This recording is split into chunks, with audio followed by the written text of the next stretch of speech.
Okay, let's get practical. It's great to know the pentatonic scales across the whole fretboard and how the patterns interconnect. That's kind of the first step. But now what we need to do is play music with them and get the music that's the ideas that are in our head or that we're hearing from a recording out on the fretboard. And here are a few concepts that really help you understand any type of scale or concept on the guitar. But we're going to apply it to pentatonics. And the first thing that you want to do is take, I'll kind of demonstrate with a common pentatonic lick. It's very simple, but it'll get the point across in terms of how you should think about pentatonics across the fretboard. And the first thing we're going to do is really try to relate, name something, right? So if you hear something in your head or you hear it on a recording, most of us, when we first start, are not able to label that. And so we can't call it something. We can't say that's this. And so the whole idea with understanding the numbers on the pentatonic scale, so in scale 1 in A, if we have root, flat 3, 4, 5, flat 7, 1, the reason why that's important to know is so that when we hear something and we figure out what it is on the guitar, we can label it. And I'll give you an example of that. Another important thing as we go through, you'll notice that when you play a pentatonic scale and you go from note to note, you're either moving a minor third or 3 frets, or you're moving a whole step. And a whole step looks differently depending on where it is on the fretboard and from what note you come from and go to. So I'll explain this through this lick. So I'm going to go from a flat 3 to a 4 and then back to the 1 again. Right, so I'm going to hammer on from a flat 3 to a 4, and then I'm going to come back. So a lick is a very common lick is very common minor pentatonic lick. Hammer on from flat 3 to 4, and then back to flat 3 to 1. Okay, so if I look at this and we break this down, and I'll just start by saying this is going to seem like you're going to go if you're not used to this and this is new, it's going to seem like you're going 2 steps backwards to go 5 steps forward. But the thing is you do go 5 steps forward, and it does feel like you're going backwards at first, because it takes a little bit of time to discover, and I'll get more into that a little bit later. So let's break this down a little bit. If we go from flat 3 to 4, and then back to flat 3, that's a whole step, and I'm hammering on to that whole step. And I go back to flat 3, and then I go to 1, or the root. And the root here is a minor third or a flat 3 away from the root. Flat 3, root. So the flat 3 and the root are a minor third apart. I guess that's a better way of putting it. And depending on where that is, it's easy to see. A minor third is the same as 3 half steps or 3 frets. Okay, so the whole idea here is if you understand where the degrees are in the pentatonic scales, this is easy to translate into different places. So if I know it goes from, let's find the root and we'll go from there.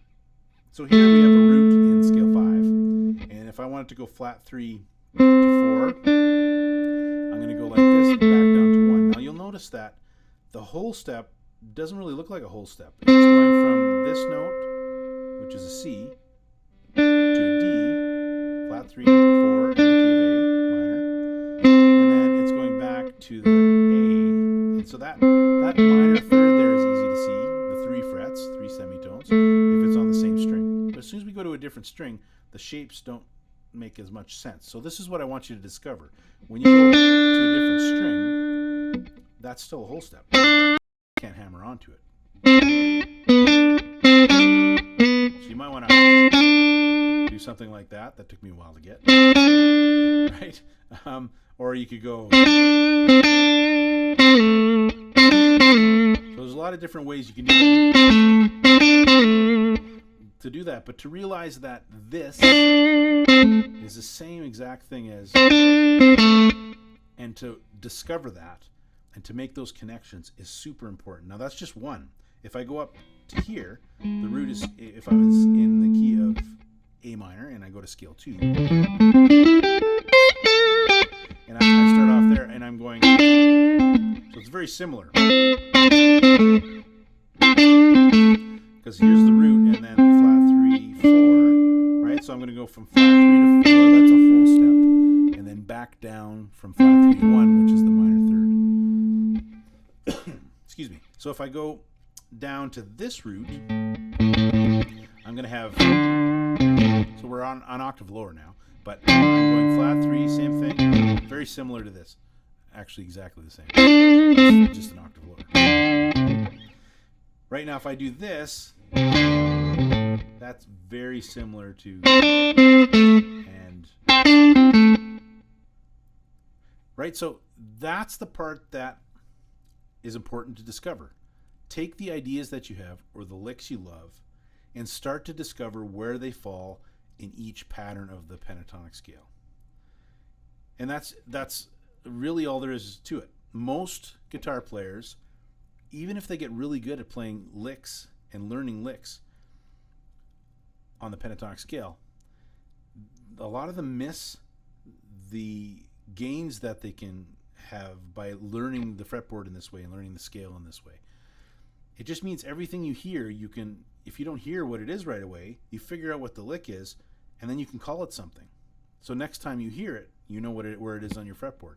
And again, it doesn't matter what key you're in, because those numbers, the root, the flat 3, the 4, they are in the same place in every scale depending on what key it is. So if you're playing this lick in A and you want it to move to D flat and you want it to play the same lick, well, it's going to be here, right? So that sound, I don't necessarily need to know what key it's in. I know when I hear that sound, it's flat 3 to 4, flat 3 back to 1. And so as you get better at this, you start to connect things a lot better. So if you connect a bunch of ideas, it starts to be in your mind and you're playing it on your fretboard, it starts to be a lot more intuitive in the direction and the emotion that you want to come out of your guitar. And you don't necessarily, it's not as technical. Like, by no means am I saying when you're performing on stage with a minor pentatonic scale, you're thinking of root, flat 3, 4, 5. What I am saying, though, if you do this long enough, you won't have to think about it. You'll just know. And it'll be irrelevant that what you're playing. It'll go right from what you're hearing onto your fretboard. But there has to be a way to get there. And lastly, I just want to talk a little bit about, I hear a lot of guitar players that have said to me, well, they tried guitar. I guess they're not guitar players anymore. They said they tried guitar and it wasn't for them. And I think I just want to address those guitar players, because there's a lot of guitar players that have said that in the past because they have picked up the guitar and they got to a challenging part and they didn't incorporate these types of things in their playing in terms of a method to get through it so that they could continually play and get better. And so if you are a guitar player like that, reach out to me at info@freteleven.com. And if you want to keep on playing guitar, let's get you a clear pathway and simplify some things for you. But my point is, everybody can learn how to play guitar. It's not just a certain few that get really good at guitar. The people that get good at guitar choose to do the discovery and develop the consistent habit of practicing every day. So it is not complicated, but it is not easy, because you have to develop that habit and have a priority and set it up. So I'd love to hear what you think. Email me at info@freteleven.com. If you have any questions, feel free to reach me there as well, or on Instagram at freteleven. And keep on practicing.